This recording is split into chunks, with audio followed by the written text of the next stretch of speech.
জিলাৰ পৰাতে মানে প্ৰক্ষেপ কৰিছে। এইটো বহুত ডাঙৰ কথা নাই, কিন্তু বহুত ডাঙৰ কথা। আপোনালোকে আত্মা দিব যাব লাগে এইটোৰ কাৰণে। জনীয়া সমষ্টিৰ আলাদিনাৰ চাকিটো যেনেকে আমি ঘূৰি গ'লে চব বস্তু পাই যায়, আমাৰ ইয়াতে তৌফিকুৰ ৰহমান দাস মাত্ৰ মাত দিলেই হ'ল, কি লাগে ৰাস্তা গাইড চাটকে আহি কৰি যাব।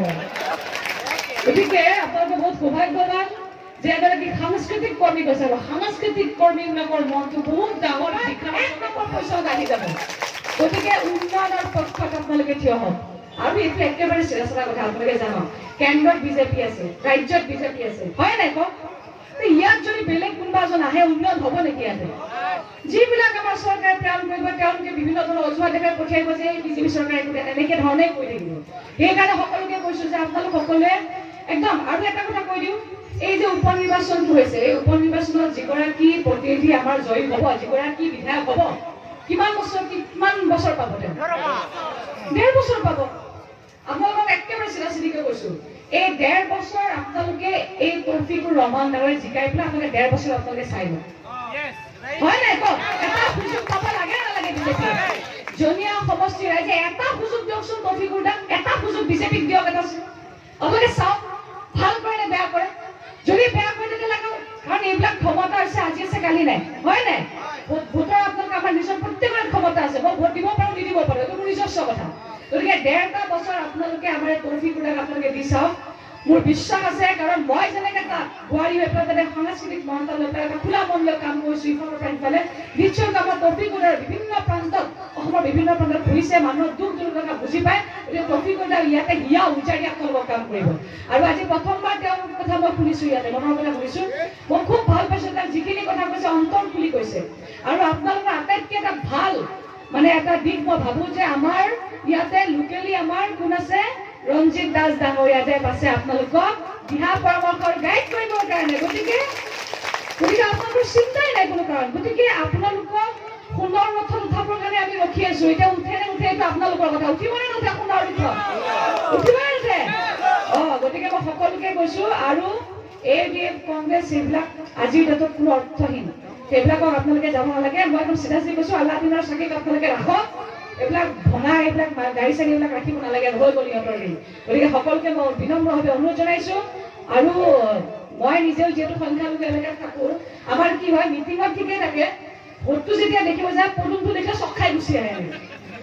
মাৰিম নে নামাৰিম হেন তেনেকুৱা ধৰণৰ। পদুম ফুল ইমান ধুনীয়া, দেখিলে ভাল লাগি যায়। চিধা চিধা যাবৰ ঠাচকে মাৰি থৈ গুচি আহিব। তোমাক ভাবিব নালাগে পদুম ফুলৰ চিম্বল দেখুৱা, হয় নাই? গতিকে মই সকলো জ্যেষ্ঠসকলক কৈছো, আৰু বিশেষকে আমাৰ জ্যেষ্ঠসকল, আপোনালোকে ৰাজনীতি বহুত দিন দেখিছে, হয়নে? গতিকে মই ভাবিছো জ্যেষ্ঠসকলে এই ক্ষেত্ৰত বেছিকে আপোনালোকে শক্তিশালী পদক্ষেপ গ্ৰহণ কৰিব লাগে। কাৰণ আপোনালোকে বহুত অতীত দেখিছে কেনেকে ৰাজনীতিবিলাক কৰিছিলে আগতে, কেনেকে মানুহৰ সুবিধাবিলাক কেনেকে নিজে আত্মসাৎ কৰিছিলে, লৈছিলে। গতিকে আপোনালোক সকলোকে কৈছো যে এতিয়া আপোনালোকে ওলাই আহক, বিশেষকে মহিলাসকলক কৈছো, আপোনালোক সকলে আজি আমি যেনেকে ওলাই আহিছো, আমি কাৰ কাৰণে ওলাই আহিছো? উন্নয়নৰ কাৰণে ওলাই আহিছো, এটা ক্ষমতাৰ কাৰণে নহয়। তো আপোনালোক সকলোকে কৈছো যে পৰিয়াল আপোনালোকে ঘৰ সংসাৰ আপোনালোকে ভালকে এটা পৰিৱেশ লাগে, তেতিয়ালৈকে আপোনালোকে এই ভাৰতীয় জনতা পাৰ্টি আপোনালোকে ওলাই আহক, এটা সুন্দৰ পৰিৱেশ পাব আপোনালোকে। গতিকে আমিতো সাংস্কৃতিক মনৰ মানুহ, আমি ভাই খোলা মানুহ, যি আছে সামনা সামনি খোলা খুলিকে কওঁ, আচলতে আছে নাই যদি নাই বাপে। গতিকে মই কৈছো আপোনালোক সকলোকে অনুৰোধ কৰিছো যে আপোনালোকে এই ভাৰতীয় জনতা পাৰ্টি, কাৰণ ময়ো একেবাৰে নতুন, আজি 3টা বছৰত মই যিমান ইয়াতে অনুভৱ কৰিছো, আমাৰ চৰকাৰখনে সদায় কোনোদিন এনেকুৱা মন্তব্য মই আজিলৈকে ভিতৰত শুনা নাই যে ইয়াত দিব লাগে, ইয়াত দিব নালাগে, এইটো কাম কৰিব লাগে, এনেকুৱা নহয়। সদায় আমাক জ্যেষ্ঠসকলে সদায় কয় যে নাই, মানুহ আমি ধৰ্ম বুলি ক'লে মাত্ৰ সেৱাই বুজো, হয়নে? ধৰ্ম বুলি ক'লে কেৱল সেৱাই বুজো। গতিকে মানৱ সেৱা কৰিব লাগে, বাছ তাতকৈ বেছি একো চাব নালাগে। গতিকে আমি ওপৰৰ পৰা যি ধৰণে আমি পাইছো, সেইখিনি আমি বিচাৰিছো যে আমি তলত কেনেকে এইখিনি কাম কৰিব পাৰো। গতিকে মই সকলোকে শুভেচ্ছা জনাইছো, মোৰ বিশ্বাস আছে। আৰু মই যিহেতু ইয়াত আহিছো, মোৰো দায়িত্ব পৰে যে কেনেকে আমাৰ জনীয়া সমষ্টি ইয়াৰ পৰা জিকি ওলাই আহে। গতিকে সকলোকে কৈছো, ঘৰে ঘৰত যিমান পৰিয়াল যিমান ডাঙৰ সকলোকে কওঁ।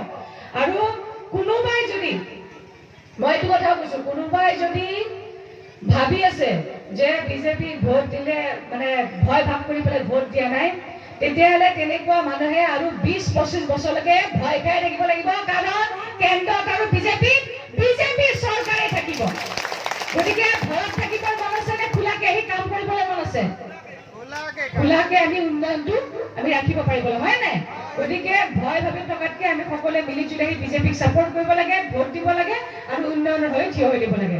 আৰু এই ক্ষেত্ৰত মই বলিষ্ঠভাৱে আমাৰ মহিলাসকলক ওলাই আহিবৰ কাৰণে মই অনুৰোধ জনাইছো, আপোনালোকে ওলাই আহক, আহি এবাৰ আপোনালোকে 1.5টা বছৰ তৌফিক উৰ্ডাক আপোনালোকে দি চাওক। তাৰপিছত ভাল পাই বেয়া পাই, তাৰপিছত আৰু আমাৰ সভাপতি মহোদয়ৰ ওচৰতে আছে, ভাল পাই পিছত আমি দেখা যাব। কিন্তু 1.5টা বছৰ আপোনালোকে সুবিধাটো দি চাওকচোন, 5 বছৰ নহয় 1.5টা বছৰ।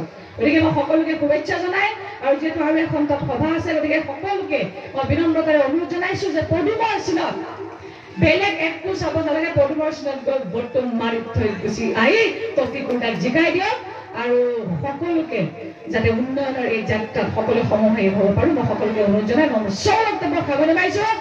BJP BJP BJP